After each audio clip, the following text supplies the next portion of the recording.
Hey guys, welcome back to my YouTube channel. If you've been lifting for over a year, you probably have depression. But I'm not talking about mental depression because it sucks outside. I'm talking about shoulder depression where your shoulders are too low.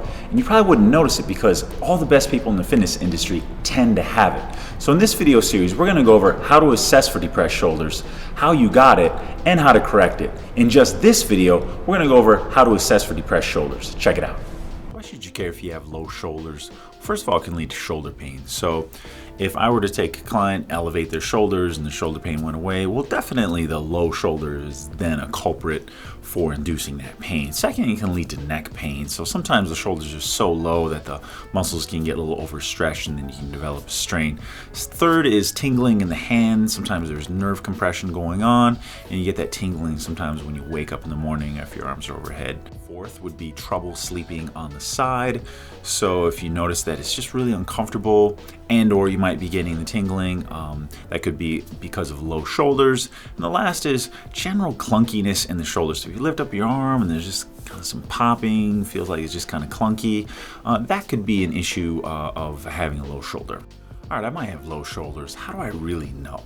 Biggest telltale sign is the clavicle angle here. If this clavicle or bone is straight, you have depressed shoulders. But if this part is a little elevated like it is in this left clavicle, in that case I recommend taking a measurement of the slope of your upper traps there.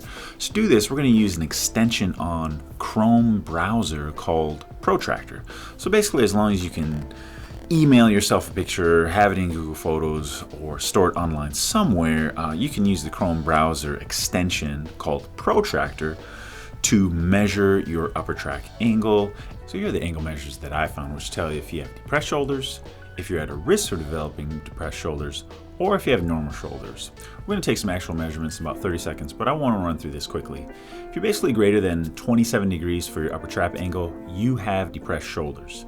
If you're between 24 to 27 degrees, you are at a risk of developing depressed shoulders. And if you're between 19 to 24 degrees, you have normal shoulders. If you have a lower degree measure, you may have elevated shoulders, but we'll get to that in the future.